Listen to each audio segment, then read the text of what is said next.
Sinabi sa kanya ni Juan, "Guro, nakakita kami ng isang taong nagpapalayas ng mga demonyo sa iyong pangalan. Pinagbawalan namin siya, sapagkat hindi siya sumasama sa atin."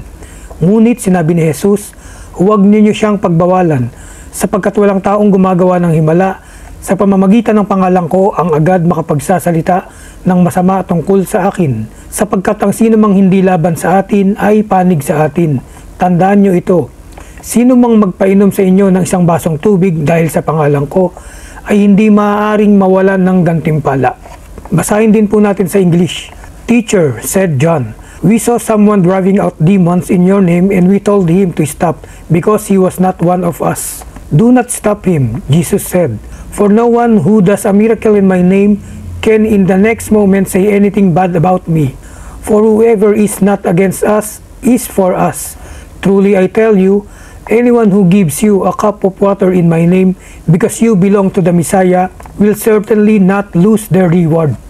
Ang binasa ko po ay ang Ebanghelyo last week, ika-26 week ordinary time mula sa Marcos chapter 9 verse 38 to 41. Dito po nabasa natin na si Apostol Juan po ay nakakita ng isang taong nagpapalayas ng demonyo sa pangalan ni Hesukristo. At ang taong ito ay hindi nila kasama o hindi nila kagrupo. So ang ginawa po ni Apostol Juan ay pinagbawalan po nila ito. Ang sabi po ni Juan, "Pinagbawalan namin siya sapagkat hindi siya sumasama sa atin."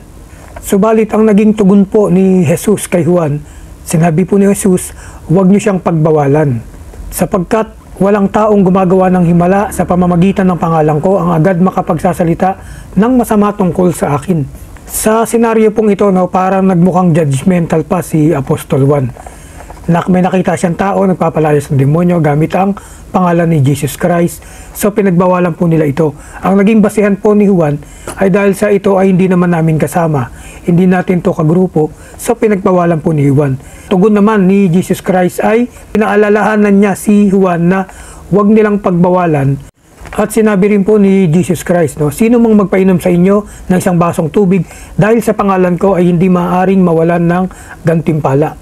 Pagpapahayag din po ito ang walang hanggang kapangyarihan ni Jesus Christ na kung ikaw ay maniniwala, magtitiwala, buong puso at buong buhay mong iaalay ang iyong sarili para sa Kanya, once you surrender yourself, yung pananampalataya mo kay Jesus Christ, you offer your life to Him, tayo ay nagiging kaisa ni Jesus Christ. So ang mga miracles ay hindi po imposible at hindi katakataka na mangyari din sa iyo.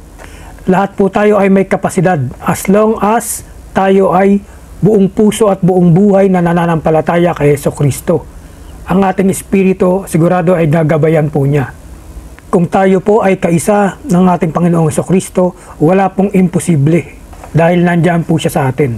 Huwag niyo pong kalimutan mag-like, share, and subscribe dito sa Evangelist TV. Thank you and God bless. In the name of the Father, the Son, the Holy Spirit. Amen.